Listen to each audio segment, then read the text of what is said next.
আমার মনে মনে একটা বাসনা ছিল, কোনোদিন যদি একটা ভারতীয় চোরা কারবারি খালি বাংলাদেশের ভিতর এক হাত ভিতরে পাইতাম, ওই দিন আমি একটা ভারতীয় লাশ ফেলার আমার একটা ইচ্ছা ছিল। যখন আমি সিইও হিসেবে জিরো লাইনে দাঁড়ায় আছি, আপনাদের এখানে আসার দরকার নাই, আমি এনাফ বিএসএফ কে সাইজ করার জন্য। আমাদের হাতে অস্ত্র আছে, আমাদের ট্রেনিং আছে, সর্বশেষ হচ্ছে আমাদের মনোবল আছে, এবং আমাদের পিছনে 18 কোটি মানুষ আছে, আছে না? তো 18 কোটি মানুষ থাকতে আমার কি ভয় পাওয়ার কোনো কারণ আছে? এই 500 টাকার জন্য কি আপনি জীবন দিচ্ছেন? জীবন যদি দিতে হয় দেশের সার্বভৌমত্বের জন্য জীবন দেন। আহত যদি হইতে হয় দেশকে রক্ষা করার জন্য আহত হন, কিন্তু এই মাদক চোরাচালান করে আহত হওয়ার কোনো ক্রেডিট নাই। 75 কিলোমিটার বর্ডার, আমি 75 কিলোমিটার বর্ডার দেখাশোনা করি, শিবগঞ্জ উপজেলা এবং বলহাট উপজেলা। যদি আমার 2 বছরের অভিজ্ঞতা বলেন, যদি শূন্য লাইন অতিক্রম করে যদি অতিক্রম করা হয়, যদি জিজ্ঞাসা করে কারা বেশি শূন্য লাইন অতিক্রম করে অপর দেশে গেছে, তাহলে আমি বলবো আমার বাংলাদেশে গেছে। কথা কি সত্য? আপনি কখনো দেখছেন ভারতের নাগরিক বা ভারতীয় কৃষকরা শূন্য লাইন অতিক্রম করে বাংলাদেশের ভিতর ঢুকে যেতে? আমি আমার এই 2 বছরের টেনিয়রে কখনো দেখি নাই। যখন বিএসএফ গুলি করে বাংলাদেশি নাগরিককে আহত করে বা নিহত করে, আমার মনে মনে একটা বাসনা ছিল, কোনোদিন যদি একটা ভারতীয় চোরা কারবারি খালি বাংলাদেশের ভিতর এক হাত ভিতরে পাইতাম, ওই দিন আমি একটা ভারতীয় লাশ ফেলার আমার একটা ইচ্ছা ছিল। কিন্তু আপনারা কখন দেখছেন ভারতীয় চোরা কারবারি বাংলাদেশের ভিতর ঢুকতে? কেউ ঢুকছে? ঢুকে নাই। তো সুতরাং আমরা যদি এমন কাজ করি যেটা আমরা দুর্বল, এই চাঁপাইনগর এলাকা, শিবগঞ্জ এলাকা ফেন্সিডিল সহজলভ্য, ফেন্সিডিলে ভরপুর, ভারতীয় চোরাই মোবাইলে সয়লাভ হয়ে গেছে। এগুলি কারা আনে? আমি যদি শপথ নেই যে আমি ভারতের কোনো পণ্য, বিশেষ করে মাদক আমি খাবো না, আমি মাদক ব্যবহার করব না, এবং ভারতীয় চোরাই মোবাইল যারা আনতেছে আমি ব্যবহার করব না, আমি কিনবো না, ওই পাশ থেকে এই জিনিস বিক্রি হবে বাংলাদেশে, আমি যদি শপথ নেই, তাহলে আসুন আমরা আগে নিজে ঠিক হই যে আমরা ভারতীয় কোনো পণ্য ব্যবহার করব না, ভারতের কোনো এই মাদক ব্যবহার করব না, এবং অন্য যারা ব্যবহার করবে তাদেরকে আমরা বিরত রাখব। যারা সাধারণ নাগরিক রাতের বেলা রাত 2টা-3টার সময় এই এক কেস ফেন্সিডিল আনার জন্য আপনি 500 টাকার বিনিময়ে সীমান্ত অতিক্রম করে কাঁটাতারের বেড়ার কাছে গেছেন, যাওয়ার পরে বিএসএফ গুলি করে দিল, আপনি নিহত হলেন বা আহত হলেন, আল্লাহ না করুক, এই ক্ষতিটা কার? এই 500 টাকার জন্য কি আপনি জীবন দিচ্ছেন? জীবন যদি দিতে হয় দেশের সার্বভৌমত্বের জন্য জীবন দেন। আহত যদি হইতে হয় দেশকে রক্ষা করার জন্য আহত হন, কিন্তু এই মাদক চোরাচালান করে আহত হওয়ার কোনো ক্রেডিট নাই। আছে? কয়েকদিন আগে আজমতপুর সীমান্তে একটা ছেলে ভারতের ভিতর ঢুকছে, ঢুকে ফেন্সিডিল নিয়ে আসছে, রাত 3টার সময় বিএসএফ এর গুলি খেয়ে তার এই দিক দিয়ে ঢুকছে, পিছন দিক দিয়ে বের হয়ে চলে গেছে। তা আমরা পাইলাম হচ্ছে তার 25 বোতল ফেন্সিডিল। তারপরের দিন শুনি সে নাকি হাফেজ, সে কোরআনের হাফেজ।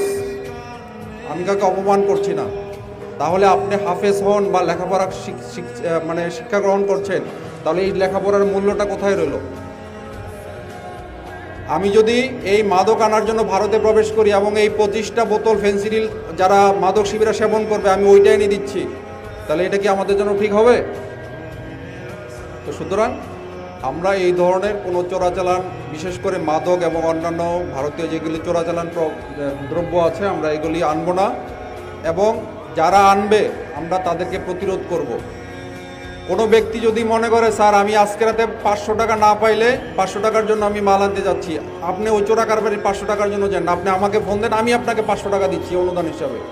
আপনি 1000 টাকা দরকার, আমার কাছে টাকা নিয়ে যান 1000 টাকা, বাট তারপরও আপনি এই 1000 টাকা 500 টাকার জন্য সীমান্ত অতিক্রম করবেন না মাদক আনার জন্য।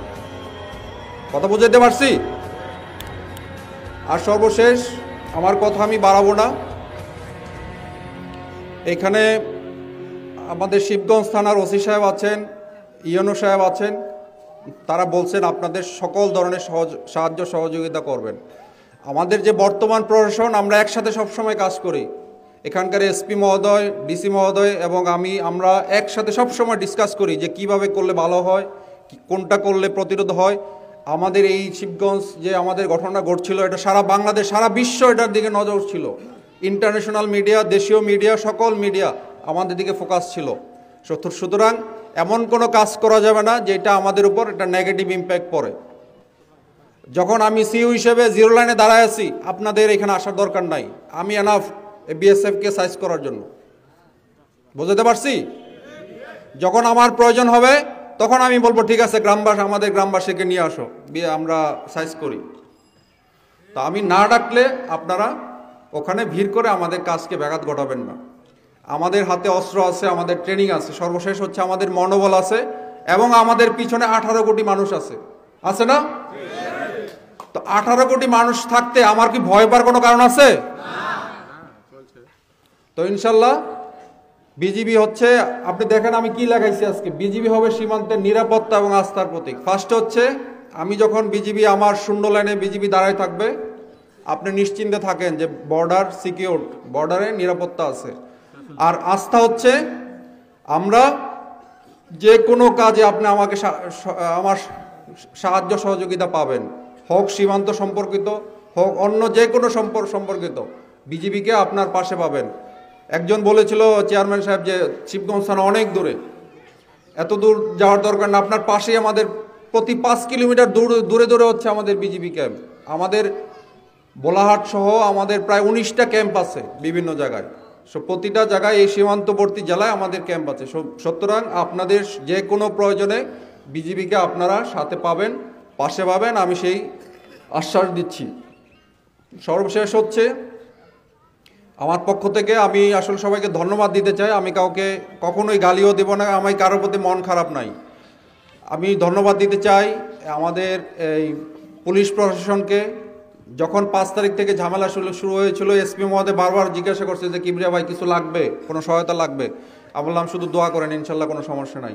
ডিসি মহোদয় ফোন দিয়েছিল কোনো সহায়তা লাগবে, আমি বললাম ঠিক আছে, আপনারা পাশে আছেন, যদি সহায়তা লাগে আমি জানাবো।